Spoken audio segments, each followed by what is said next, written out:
Hi guys, I just want to show you the ceiling fan that we recently installed in my daughter's bedroom.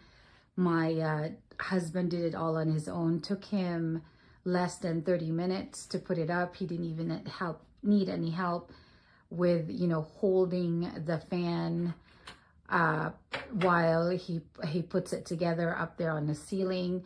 My daughter's my 13-year-old's decor in her room is cottagecore, so we thought that this rustic looking ceiling fan would look good in her bedroom. It's pretty powerful, especially in this, she has a mid-sized bedroom, I'd say. It comes with in 6 settings, okay, and it's the remote control is it's pretty responsive. I'm going to turn on the light. I just don't like that noise that it makes when you turn it on, but it's not a deal breaker. And then now I'm going to go ahead and turn on the fan.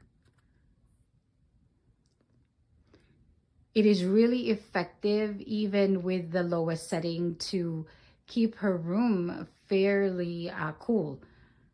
Okay, so I'm gonna turn it off now.